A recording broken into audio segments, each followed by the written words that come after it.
Reggae Just Extra with Ras Dennis. In the words of Burning Spear, everyone has a story in life, and that's a fact. It could be a story of dreams, friendship, hope, survival, or even death. And every story is worth telling. This is the story of one of the most influential and long-standing roots artists to emerge from the 1970s, Winston Rodney, better known by the stage name Burning Spear. Everyone have a story in life. And this is about Iman, and this is Iman's story. Iman were born 1945 March 1st in the parish of St. Anne, the capital, St. Anne, Spain, at 12 King Street, off Market Street. My parents, they were some hard-working people, and at the same time, they could barely make two ends meet. My father, he was a poor black man from the parish of St. Catherine. My mother, she was a poor black woman from the parish of St. Anne. This is about Iman, and this is Iman's story. Iman started to feel the music from in the late 50s into the mid 60s. And by 1969, Iman met Bob, and Bob appointed Iman to Studio One. My very first song for Studio One called Do Repeat. So I ended up gave to Studio One 2 albums and a couple of singles. The first album called Burning Spear, the second album Rocking Time. And by the early 70s, Jack met Iman on the beach called Key Largo Beach, where the Marcus Garvey Youth Club is today. I and Jack started to do business, and I gave to Jack 2 albums and a dub album. The first album called Slavery Days, the second album Man in the Hills, and then Garvey Gorse. So we were doing business together until the business come to an end, and I decided to establish myself as Burning Music Production. My first recording for my production were called Marcus Children. Then album like Alien, Fittest of the Fittest, and Far Over, and it's go on and on and on. Now those recordings were for Burning Music Production. I don't see no sense in someone, or some people would say they love Spear and they care for Spear and they check for Spear. And at the same time, those same set of people would be destroying Spear and his business. As you must have heard from the video, Burning Spear seemed not to be very happy with some people. Why? Stay tuned to find out. This is the place to be for your reggae gist, facts, and culture. My name is Ras Dennis, and I welcome you to another video by Reggae Just Extra.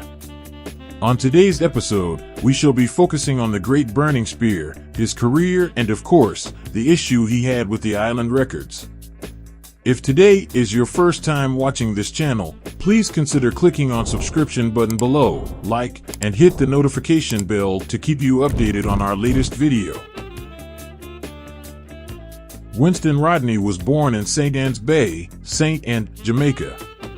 As a young man, he listened to the R&B, soul, and jazz music transmitted by the U.S. radio stations whose broadcasts reached Jamaica. Curtis Mayfield is cited by Rodney as a major U.S. musical influence along with James Brown. Rodney was deeply influenced as a young man by the views of the political activist Marcus Garvey, especially with regard to the exploration of the themes of Pan-Africanism and self-determination. In 1969, Bob Marley, who was also from St. Anne, advised Rodney to approach Coxsone Dodge Studio One label after Rodney sought his advice during a casual conversation. Burning Spear was originally Rodney's group, named after a military award given by Jomo Kenyatta, the first president of an independent Kenya, and included bass singer Rupert Willington.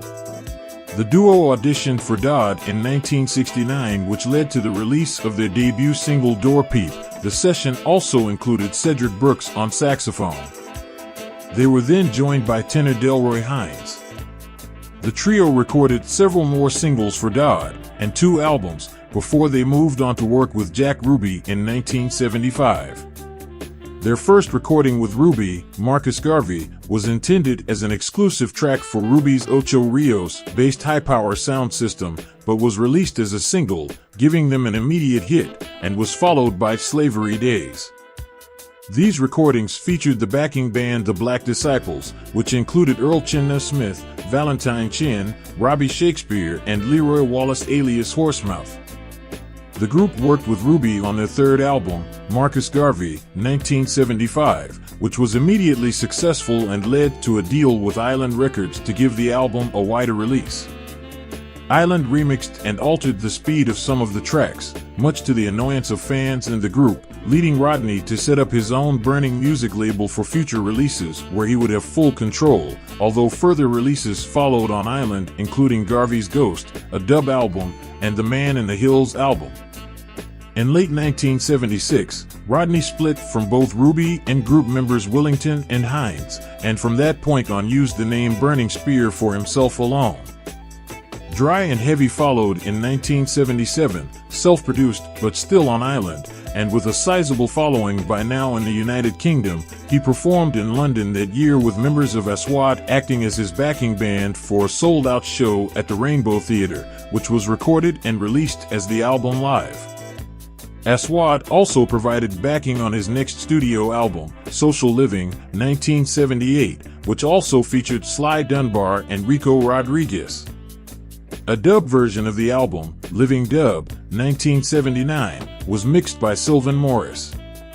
His profile was raised further by an appearance in the Film Rockers, performing Jah No Dead. Jah no dead, Jah no dead, Jah no dead, Jah no dead, dude. In 1980, Rodney left Island Records and set up the Burning Music Production Company, which he signed to EMI, debuting on the label with Hail Him, recorded at Marley's Tough Gong Studio and co-produced by Aston Barrett. A Sylvan Morris dub version followed in the form of Living Dub Volume 2. In 1982, Rodney signed with Heartbeat Records with a series of well-received albums following, including the 1985 Grammy-nominated Resistance. He returned to Island in the early 1990s, releasing 2 albums before rejoining Heartbeat. This arrangement, in which Burning Music Productions delivered completed albums of music to EMI, Island, and Heartbeat Records for worldwide distribution, lasted for many years. When Heartbeat ceased releasing new material, Burning Music took matters into their own hands and began to release music solely through their own imprint. Albums released by Heartbeat through an agreement with Burning Music include The World Should Know, 1993, Rasta Business, 1995, Appointment with His Majesty, 1997, and the Grammy Award-winning Calling Rastafari, 1999, which was the last completed album to be solely pressed by an outside label. Burning Spear spent decades touring extensively, and several live albums have been issued, including Burning Spear Life, Life in Paris, Life in South Africa, Life in Vermont, Peace and Love Life, Life at Montreux Jazz Festival, and Life 1997. Touring the world time and time again, the band's life sound matured and grew more sophisticated. While remaining firmly rooted in reggae, accents of free jazz, funk, and psychedelic music were increasingly in evidence. His 1999 album, Calling Rastafari, brought his first Grammy Award in 2000, a feat which he repeated with Jah Is Real in 2009. In 2000, Home to My Roots tour, he performed in Cape Town, South Africa alongside other reggae icon Joseph Hill with Culture Band. In 2002, he and his wife, Sonia Rodney, who has produced a number of his albums, restarted Burning Music Records, giving him a greater degree of artistic control. Since the mid-1990s, he has been based in Queens in New York City.